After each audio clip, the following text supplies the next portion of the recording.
could have knocked me down with a feather exactly describes the sensitive plant. Just a touch, and the leaves fold up. It looks sturdy enough, but just see what one tap with a feather will do. Just a breath. She hadn't been eating onions either, and it'll stay closed for about an hour. The poison or stinging tree, the most hated tree on Australia, is one of nature's spiteful little jokes. It looks harmless, but just touch it, and the result is an agonizing pain lasting for weeks. So severe is the sting that it has caused the death of a horse within 15 minutes.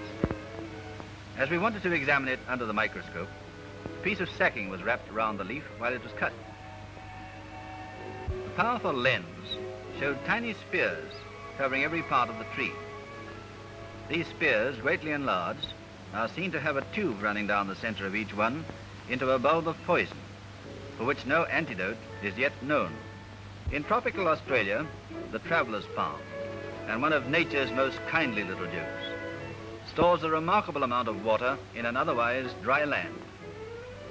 Slip the blade of a knife between those close-fitting fronds, and out gushes cool, sparkling water.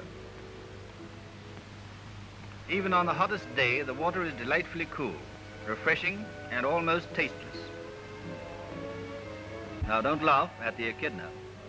It's one of our humble relations, a distant cousin. We humans are the most highly developed specimens of the mammalian family, and the echidna, or Australian porcupine, is the most lowly. An extraordinary thing about this queer creature is the fact that its young are not born alive. No, it lays eggs. But its nest has never been found. Only small pieces of eggshell in the pouch where it keeps its babies.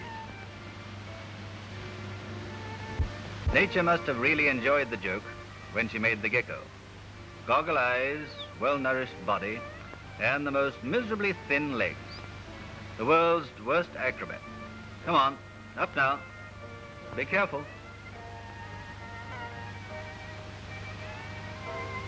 But attempt to capture the gecko, and what a joke he has with you. He's left his tail behind him. It's only his method of getting out of a fight. Any creature attacking him would naturally go for the tail, which leaps vigorously about, keeping up an incessant squeaking noise.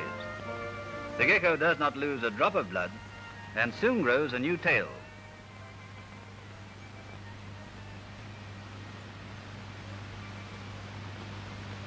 A triangle comedy in Beetle Land.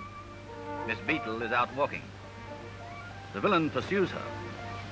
Enter the hero. You cad, take that, and that.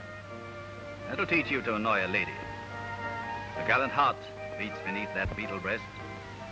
Ain't love grand? There's no doubt about it, they seem quite vexed. But a black eye doesn't mean a thing to a black beetle. It's black anyway. No holds barred. His catch can, and biting is allowed. From a bull elephant to a beetle, all creatures are brave where their mates are concerned.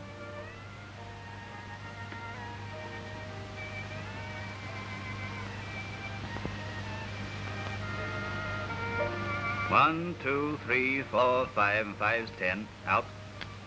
Here, almost the color of the mud it lies upon, is nature's most freakish joke. It is the walking or tree-climbing fish, and plays about in a little puddle it makes in the mud.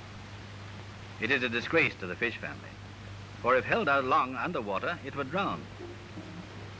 Its queer-looking eyes are so sharp, and the creature itself so shy, that filming it is very difficult. The first man who said he had seen a fish which could walk on dry land was called every kind of a liar. Its gills have become modified so much that they now function like the lungs of an animal and breathe air. It is found in the coastal regions of tropical Australia. It doesn't mind the intense heat of the sun if it can find a pool to roll in and cool its back. A face that only a mother could love. As long as their tails are wet, they have no difficulty in breathing. The protruding eyes are one of its most extraordinary features. As it lives in mud, its eyes frequently become smeared.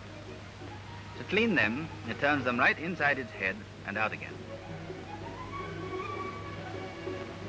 A rod and line is no use to catch the walking fish. You need a bucket and a spade. Immediately the fish catch sight of you, away they go. It's hopeless to attempt to run them down. They travel faster across the mud than a man can. In no time, they have all disappeared. Certainly went into that hole, but when he got there, the puddle was bare. The only chance is to use the spade and dig deep, for the cunning fish has made a tunnel running deep under the mud, into which it retires when danger threatens. It must be done warily. The fish is so much the color of the mud that it may easily escape notice and be thrown away. There he is, caught. Into the tin you go. Sweet smile of the successful fisherman. What's a bit of mud anyway? If that's fishing, well, I'm second to golf. Grab that fish, it has jumped out of the tin. So great is the pace it can travel at when alarmed, and without a casting net to throw over it, its escape is certain. The last we saw of it, it was climbing a tree. It can walk, swim, run, and climb. A few feathers, and it would fly. When the sinister head of the snake appears, comedy disappears. The powers of death given to snakes are a grim jest. No rending claws, no savage tusks, no gleaming horns or terrifying bulk, just needle-like poison fangs, or shining coils which become a strangling rope. The big white-tailed bush rat watches its approach.